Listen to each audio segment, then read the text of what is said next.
Bonjour iPlay. Bonjour Gwendoline. Où Sam.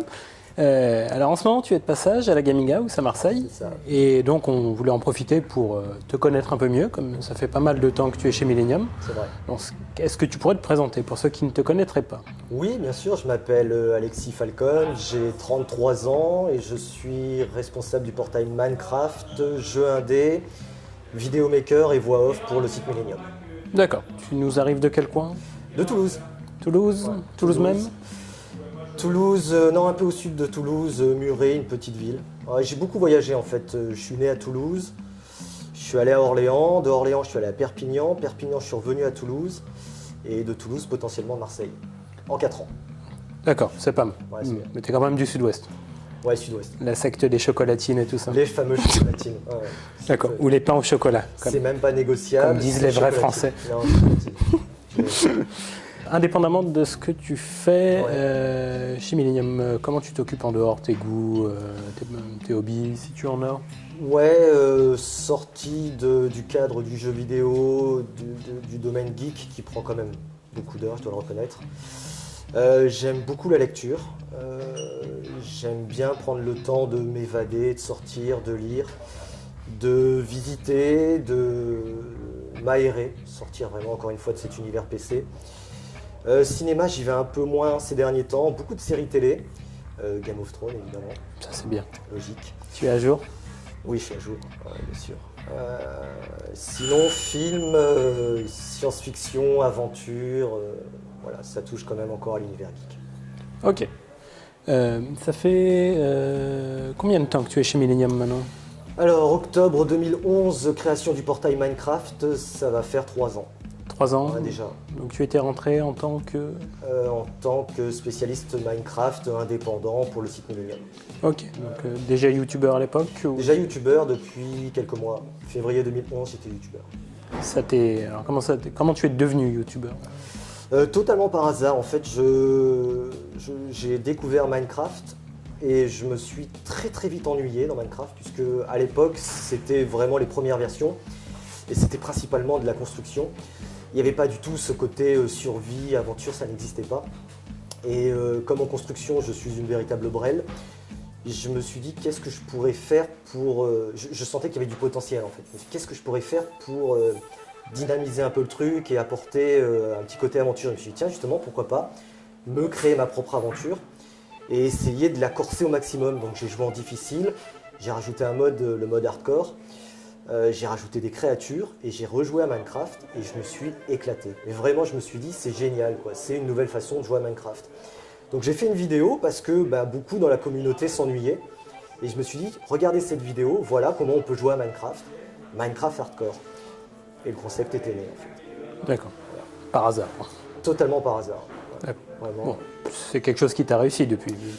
Ouais, parce que du coup les retours ont été extrêmement positifs, les gens ont vraiment apprécié, ils se sont dit c'est sympa ce que tu proposes, on a envie de voir une suite. Voilà. Et je les ai écoutés et j'ai pas arrêté depuis. C'est vraiment le côté survie, toi, qui te plaît. Côté survie, je ne peux pas jouer à Minecraft en dehors de ça, et c'est valable pour beaucoup de jeux vidéo auxquels je joue. J'ai besoin d'un aspect difficulté, survie, aventure, où la moindre erreur, tu la payes cash. Quoi. Ancien joueur de Diablo 2 hardcore.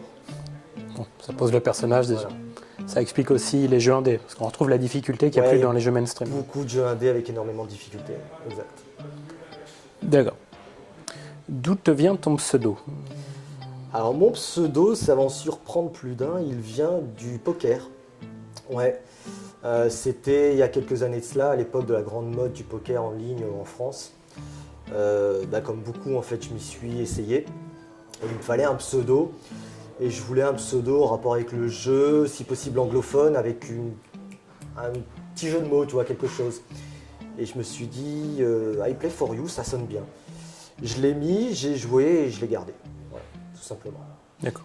Donc rien à voir avec l'univers du jeu vidéo. Ok, bon. Des cartes au cube. Des cartes au cube. Ouais, des cartes au cube. D'accord.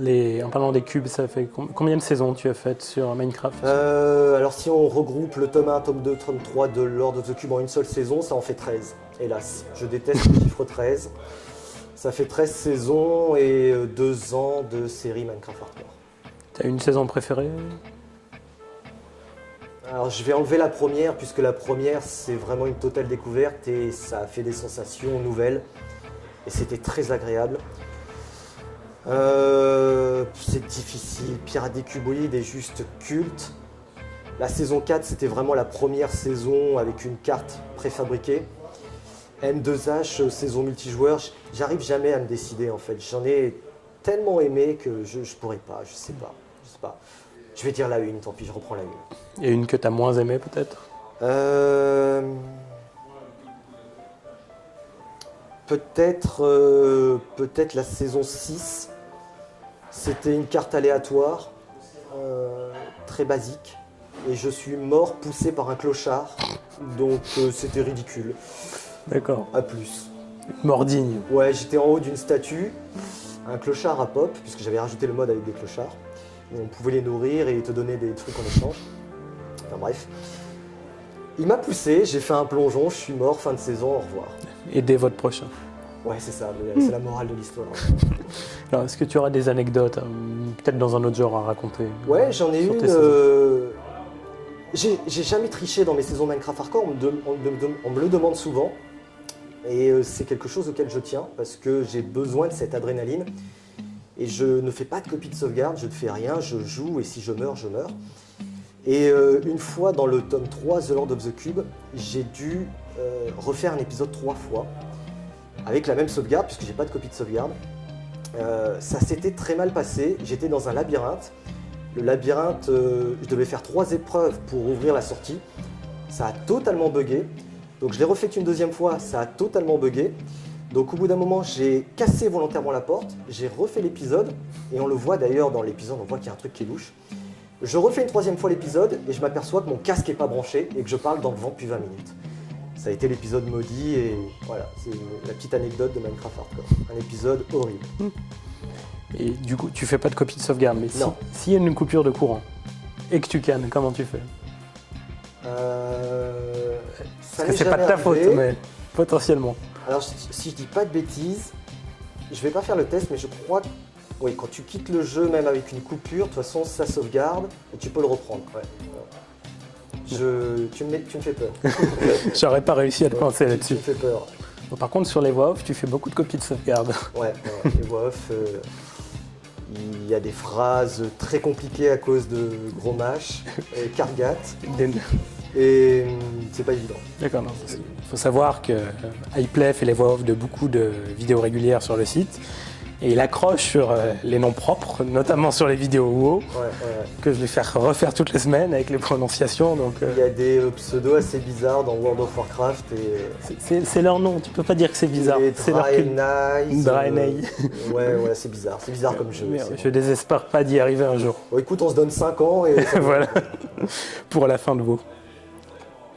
Tu viens de spoiler la fin de WoW. C'est pas grave, les gens s'y attendaient. Quel est ton meilleur souvenir en VOD?